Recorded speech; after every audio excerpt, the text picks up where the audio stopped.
बाद आज बड़े लंबे संघर्ष के बाद ये आज चौथा दिन धरना हमारा चला, विधिवत रूप से शांतिवादी पूर्ण से।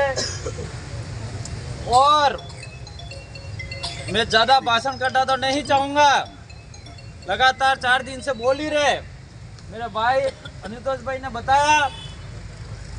और हमारे 15 सूत्रों की जो मांगे थी, इन मांगों में से 2-3 मांगे ऐसी थी जो मुख्य मांग थी। कहीं न कहीं सरकार पीछे हट रही थी, प्रशासन कई दबाव में था, इस मांगों को माना नहीं जा रहा था। लेकिन आप सबके संघर्ष और आप सबका ये धरना जारी रहा, आपकी ताकत से हमारी ये मांगे मानी गई। और ये मांगे मैं आपके सामने सार्वजनिक करूंगा। ये लेट इसलिए हुआ कि प्रशासन भी हमें बोल रहा था कि मौखिक रूप से आप घोषणा करो, लेकिन हमने कह दिया हम लोग मौखिक रूप से घोषणा नहीं करेंगे, लिखित रूप में हमको दीजिए। इसलिए आज जो दौड़ा की बड़ी घटनाक्रम हुआ है, वो किस हिसाब से हुआ है उसको लेकर आप सबको दुख है। जब 3 दिन पहले हम दौड़ा थाने के सामने धरने पे बैठे थे, उस समय चाहे वार्ड पंच जनप्रतिनिधि हो, चाहे सरपंच हो, चाहे डेलीगेट हो, चाहे समाज सेवी हो, चाहे किसी भी संगठन का हो, चाहे किसी भी पार्टी का हो, वो दिल की आवाज से बोल रहा था कि इस थाने के अंदर ये सीआई इतना लापरवाह है, ये कांस्टेबल इतना लापरवाह है, ये एएसआई इतना लापरवाह है, ये खुलेआम बोल रहे थे। और हमारी सबकी मांग एक ही थी कि वो पूरा का पूरा थाने के अंदर जो कर्मचारी दोषी है उसको बर्खास्त किया जाए। लेकिन कोई नियम प्रक्रिया के आधार पे हमारी मांगे मानी है और हम लास्ट तक लड़ाई लड़ेंगे भी सही।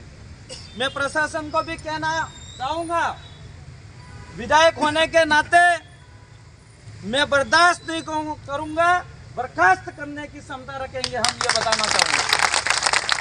और ये जो फर्स्ट जो बताना चाहूँगा, दौड़ा ब्लॉक के अंदर तेजकरण जयकरण पुलिस निरीक्षण अधिकारी पुलिस थाना दौड़ा सस्पेंड।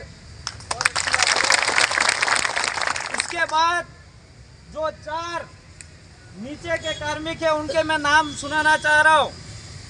वलमराम पुत्र दूल्हा उप निरीक्षक suspend, Suresh Kumar head constable suspend, Pushpendra Singh suspend, Madhav Singh suspend. ये सब आपकी ताकत से हुआ है। ये आवाज मेरी नहीं थी, ये आवाज आपकी थी। साथियों, सोशल मीडिया पे काफी सारी बातें भी चल रही है। ये विशेष जाति से विधायक टारगेट कर रहा है, लेकिन मेरा भाई भी होगा तो भी मैं नहीं छोड़ूंगा इसे। इसके अंदर हमारे समाज के भी है एक भाई, हमें भी दुख होता है।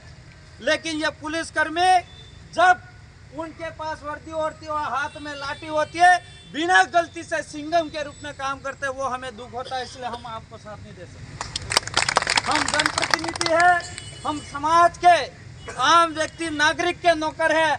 आप लोगों ने हमको जिताया है, आप जैसा बोलोगे ऐसा ही काम करेंगे हम। इसलिए हम इसमें किसी भी प्रकार से समझौता नहीं करेंगे। रही बात जो कल एक मुकदमा दर्ज करने के लिए एसपी साहब को रिपोर्ट दी थी, उसको भी मैं बताना चाहूँगा। जो दिलीप आहारी के हत्यारों और गिरफ्तार करने की सजा दिलाने के लिए संबंध में दिया था, तो वो भी रिपोर्ट दर्ज हो गई है और इसकी भी कॉपी दी गई। साथियों, इसके अलावा एक अपनी मांग थी कि सरकारी नौकरी, वो जो हमारा परिवार है, दिलीप भाई परिवार के पिताजी 10वीं फेल है और उनकी एक बहन है, वो जीएनएम नर्सिंग कर रही है, शायद 3rd ईयर चल रही है। और एक छोटा भाई है, उनका गोविंद भाई है, 12वीं में पढ़ रहा है। और इसकी 17 साल की एज है, लेकिन अभी वर्तमान एज जो भाई हमारे दिलीप भाई के पिताजी जो जीवराज जी को एक संविदा कर्मी सरकारी नौकरी जो रघुनाथपुरा गांव के अंदर हॉस्टल है, इसके अंदर नौकरी दी गई है। इसके अलावा 2 महीने के बाद 1 साल के बाद एक माहवाड़ी जो उनका बच्चा है उनको दी जाए। ये दोनों है।